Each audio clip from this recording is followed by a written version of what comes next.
My guest right now is Naomi André, who has done so much in the way of research and thinking about opera and how it relates to the contemporary African American society.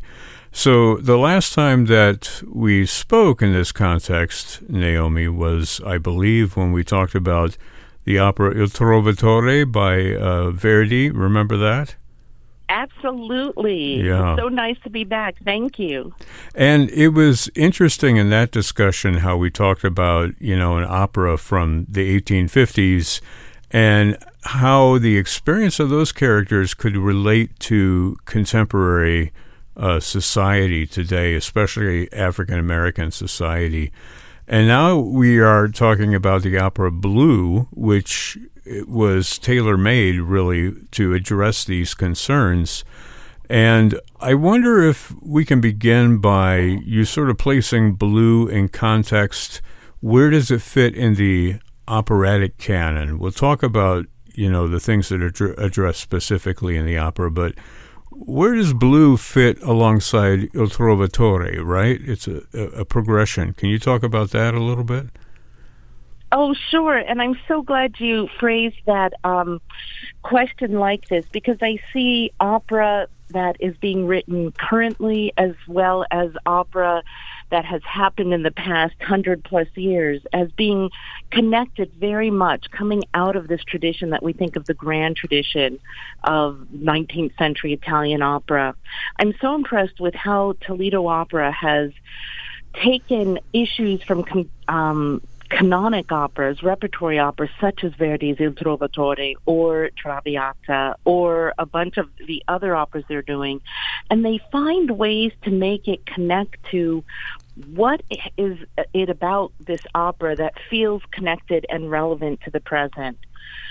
So I just wanted to give a real strong shout out to how those conversations with Trovatore, and then there was another one with Traviata, and looking at sort of women and sexuality and roles for women in today's society that just feel so sadly resonating themes that have been happening for so long. But going back to your original question, my research has been, I look at opera from all over time, but particularly the late 18th century through the present, and I wrote my dissertation on Giuseppe Verdi's operas and the roles of women there. So I really thought a lot about this grand tradition in the 19th century.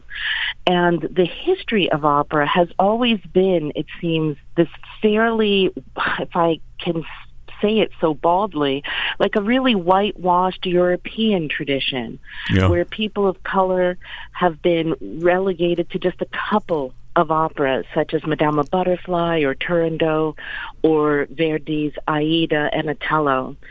And I've been so happy in my research to find out that there's been so much participation, particularly participation of people of color, and I focus particularly on African and sort of African American participation in opera. So a lot of my research recently has shown that there have been black folks in opera as singers, as impresarios putting on operas, as composers, as librettists, throughout a chunk of the 19th century and into the present.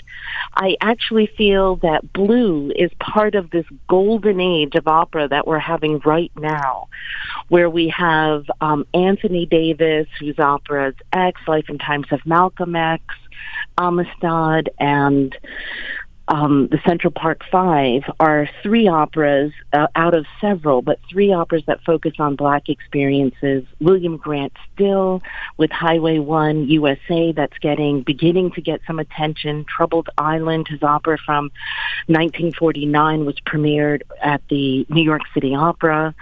Minette Fontaine. There's just so many operas he wrote. Castoro.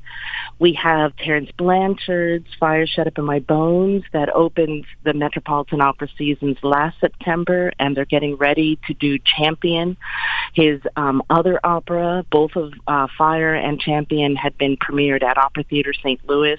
I could ramble on here a lot, and forgive me for doing this, but Blue is not the only opera about Black experiences with an interracial compositional team. Janine Tesori is an Italian-American and Tazewell Thompson is African-American. Blue fits into this wonderful golden age of opera that we're experiencing now. Yeah, and it's so interesting. I mean, you wrote a book on this, and it's called Black Opera, Yes, by the way. So the idea of Blue being part of sort of a renaissance, in the world of opera, I wonder if we can go a little further with that. I mean, what do you think as the big picture needs to happen to the opera canon in order to make it relevant to today's audience? I mean, an opera like Blue is explicitly so, but where does that fit into the future of opera? Right? Where are we going with this? I really love the way you're framing this because I think Blue is part of this bigger picture. We've had Black opera singers who've been singing the regular operatic canon with Jesse Norman, Leontine Price, Leona Mitchell. I mean, there have been Mary Elizabeth Williams, who is moving into Wagner now, Simon Estes, Eric Owens, lots of important Black singers. We also have singers from the 19th century, Elizabeth Taylor Greenfield, who sang for Queen Victoria in the 1850s, Ciceretta Jones, who sang at the end of the century. So we have a lot of Black folks who are singing traditional operas that everybody performs. But what Blue is doing is showing how well opera tells stories and deals with the cultural business of our times and of times in the past, and magically can usually hook into these issues that transcend time. So issues around gender and representation, and how people who've been underrepresented are now represented. So Blue is an unusual opera in the larger scheme of the past, in that it's an opera that's dealing with an issue of today, which is a powerful, painful, incredibly important issue. So Blue was written in 2019. I was fortunate to see some of the workshops that was happening in 2018 before, and it was relevant for what was happening with Trayvon Martin. For me, that's a big moment in 2012, but issues around police violence and violence against Black people, even if it's not the police, going back to Emmett Till in the 50s was a big issue, but and even before, where original police departments and the slave patrol, all of this was connected. Blue was before George Floyd, which I think was one of the big galvanizing moments where everybody across the world was finally saying, enough, we have to make this a center staged issue. And here we have Blue, an opera that's very much about issues of Black folks and policing. And yet the vantage point is it's so poignant, so clever, it's so powerful, where instead of hearing about what white folks think about Black folks and policing, it's about a family. It's about a Black middle-class family. And in the first act, I know when I first saw the workshop in August of 2018, from the very first numbers, I fell in love with these people. You meet the father, you meet the mother, her girlfriends, his police buddies, because this father is a policeman, a rookie cop when we first meet him. And so you feel like you've got skin in the game and you care. And it's not divisive in terms of, oh, this is what somebody does to someone else and this is unfair. We've got this very powerful history of policing and violence to Black bodies.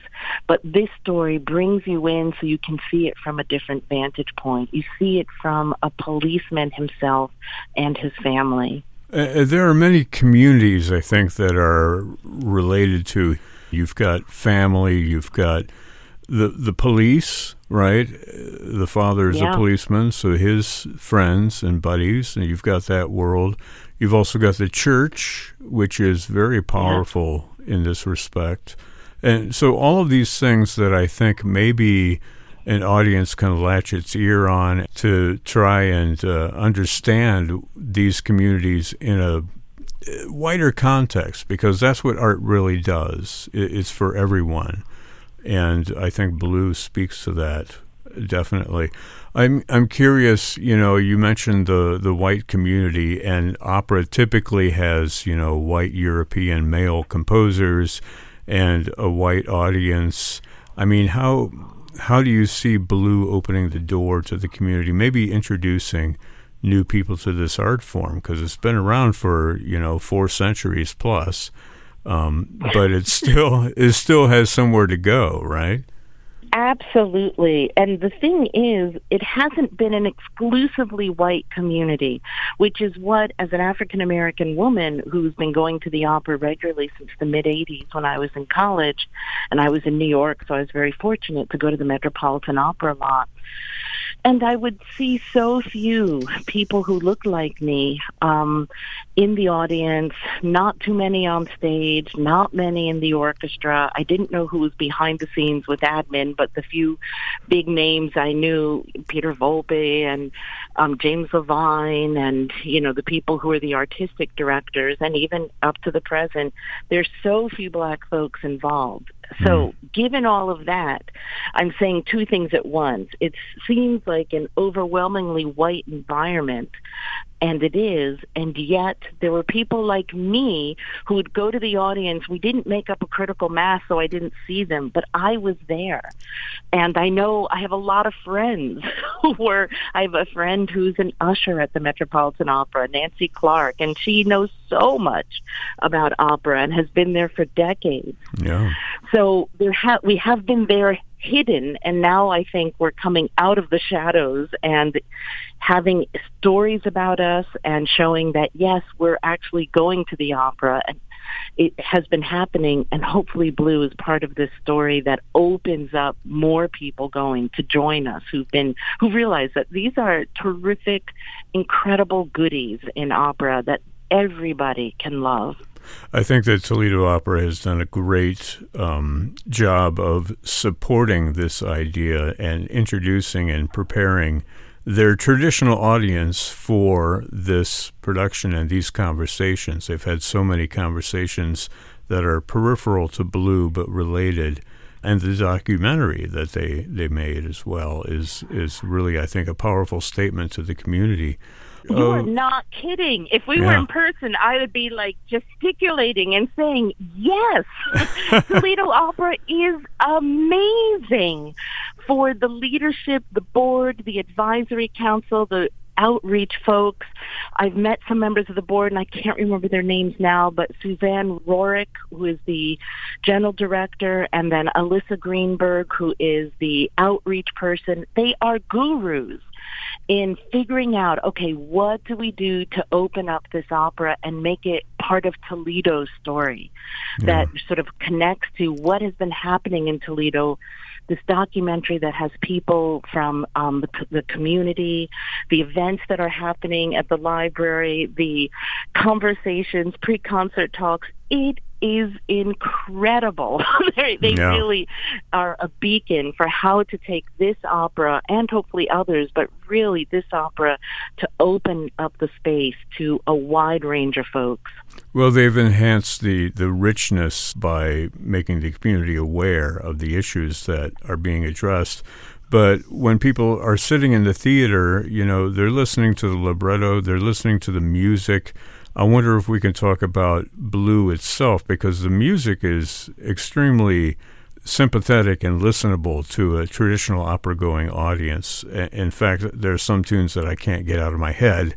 Just such a wonderful interpretation that is so full of, all the pain and ethos that is being suffered by this family and the community at large. I wonder if you can talk a little bit about Janine Tesori and her musical interpretation of Blue. One of the great things I want you to know about Blue as we're talking about this is that when you go to the opera, there are subtitles or super titles, they're called, where you have the text and that is projected out so everybody can hear what's happening and see the words. So the words are totally intelligible, because sometimes with singing operatically, it's hard to do that. But you're absolutely right that Jeanine Tesori has worked a wonder with this. The thing that people might not know about Jeanine Tesori is that she has been around a lot behind the scenes and doing really big things, but maybe a little behind the scenes with opera. This isn't her first opera, but it's the first opera that's getting a really lot of attention. And she has another opera that's in works for the Metropolitan Opera, so she's being recognized for her doing incredible things operatically. But behind that is a huge history of writing for musical theater with Fun Home, Caroline or Change, and I think even the musical Shrek 2. So Jeanine Tesori is a composer who has an incredibly wide range, and she knows how to write lyrically. She knows how to do melodies and tunes. She knows how to keep the dramatic pacing moving forward, and she knows how to give you those sort of, and I mean this in a good way, earworms, those tunes you can't get out of your ear. They're almost haunting, poignant, powerful, just taking over. So the music in Blue is something that is a wonderful way to jump into opera. It works. This is what opera is becoming now. There's so many different voices in opera in terms of composers and styles. This is a wonderful style of current opera that is pretty amazing. Well, it's interesting to see that collaboration between her and Tazewell Thompson, because the story is so powerful, but her reaction to it has been just as powerful when you actually see the opera. I saw the Detroit production, so I have some familiarity with it on stage. That's great. You know, I have, I pulled up some liner notes that I wrote, or the program essay for the recording of Blue that's just been released in CD this year. Right. And Jeanine Tesori is not a black woman, and yet she works so beautifully with Tazewell Thompson. And from my being sort of connected with them a little bit with some panels we've been on together and getting to know them, there is such a trust and a warmth between them. And what Jeanine had said when I had this opportunity to talk to her about the process, she says, for me, Tazewell has the underlying rights to this story because it is so connected to his experience in the world. That, to me, is what reparations look like. It is to acknowledge that the story does not belong to me. I participate, but Tazewell has the underlying rights. That acknowledgement is really important. Yeah. And then she talks about, it was just, this is a model, and I got to look into it, a model of how do we make these issues understandable, and how do we work together to do that repair of all of us living with legacies of the past with such difficult racial confrontation. She talks about more. I've got just one other quote. I know that it is my responsibility to go deep or don't go. So if I'm going to be writing in a community, I better know as much as I can possibly know without truly knowing with the big K. Otherwise, I should stay out. And I love how she makes that distinction, you know, to know and to get to understand, but never fully really knowing with the big K, knowing. And if she doesn't bring her most honest and having integrity with this, then she says, otherwise I should stay out. Right. And I think this comes through in Blue. Well, it's an interesting quote, both of the quotes that you read with Jeanine, because she's very aware that she is, you know, from a different culture. She's a white person working with somebody who has the authority, right, to write this story, Tazewell Thompson. I wonder if it's kind of a model for the future of relationships between the white community and the African American community as far as opera is concerned. And what I'm getting at, I guess, is that we talked about, you know, the paucity of opera singers and conductors and directors and orchestra members who are from that African American community. as well as people in administration, and as well as the content creators, people like Janine Tesori and Tazewell Thompson. Do you have to have that authority, that black voice somewhere in the world of opera in order to move forward? I'm not phrasing it very well, but I'm curious about that relationship and the future of opera, because everybody's looking for, opera to go somewhere, to do something, to become relevant. And I see what we've been talking about and Blue as a model for what it can be.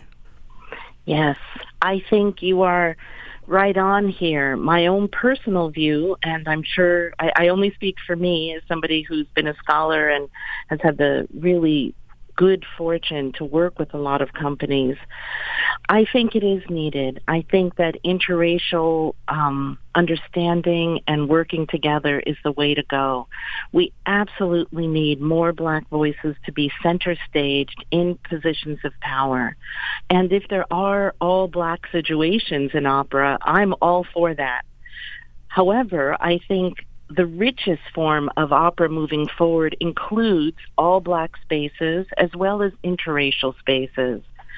For this opera to have Chelsea Tipton and Tazewell Thompson and this incredible black cast, that is going to ensure that really helps that, yes, this is a black-centered work. Janine Tesori, who's the composer, Robert Weirtzel, the lighting designer, and we also have more black folks behind the scenes. I'm actually just looking at the website, and with Rashawn Devontae Johnson as the projection designer, which is sort of, I'm learning, the design team and projections in opera, particularly I've seen this Tazewell Thompson's direction of Blue in Seattle Opera. It's really the projection design is a big part of opera now. Alina Dunbar for hair and makeup, who's another African-American woman. It is wonderful to see people in front and behind the scenes. Why do you need a lighting designer who is sensitive to race? Because you want to make sure that black folks are seen. We're not always seen in the way people light us. And so I'm really excited that we've got the projection designer, hair and makeup designer here, Robert Weirtzel, who's a white man, or from what it seems, is a lighting designer. He's with this company that can sort of help him and guide him with this. And I'm sure, because Toledo Opera gets really great folks, he knows what he's doing, but to be in this world where there isn't just one token, I'm hoping we're moving past the idea of tokenism with race. You need to have a community, or at least a cluster of black folks or whoever's being underrepresented, to begin to have the power to move things forward. Absolutely. I'm talking to you as a former singer who was not only in the original cast of Amistad back in Chicago, where I played a bigoted reporter. I was there. I saw it. Oh my gosh, Brad, that's amazing. I was one of those 3 reporters that came out and and yep, white and black folks in there. Yes. Yeah, and I also did Othello in blackface makeup back in the 1990s, and I was just totally unaware. But it's a killer role, and that is definitely a conversation to have, sort of what things mean at different times. My feeling is if somebody can sing Othello, please sing it, because I want to hear it. Now, in terms of the blackface, today I'm hoping that we can have performances where people aren't blackened up, but I know the past is a different time. But I think that it's good to stay cognizant of these things. And so I guess the point that I'm getting at is Blue and other operas like it are really opening my eyes personally as a participant from the white community in this, this endeavor. I think it speaks well for the future, and I hope that Toledo Opera, can be a model for other smaller opera companies and larger opera companies to look that way and to help, put their money where their mouth is, so to speak, really invest in that future. Really appreciate your saying this because you are part of this future. This is what progress and moving forward looks like. And your comments from your vantage point are very much part of the story too. We need to have our eyes opened, and my eyes too. It's not, Yeah. nobody is immune from this. We all get to learn, and that'll mean a lot to us because we're all a part of putting this new future where we get new stories, hear new talents. We all want the best opera out there, and the best opera comes from the best people, and the best people come from a wide range of voices. Dr. Naomi André, thank you for talking with me about all of this, these wonderful things. I mean, there are so many layers to peel back, when it comes to Blue and the production that we have at Toledo Opera. You're going to be in town for it. Excited. Maybe I'll see you there, hopefully. Oh, I hope so. Yeah. I don't know if we've officially met, although we've had these great conversations, and Yeah. I really thank you so much for making this fun.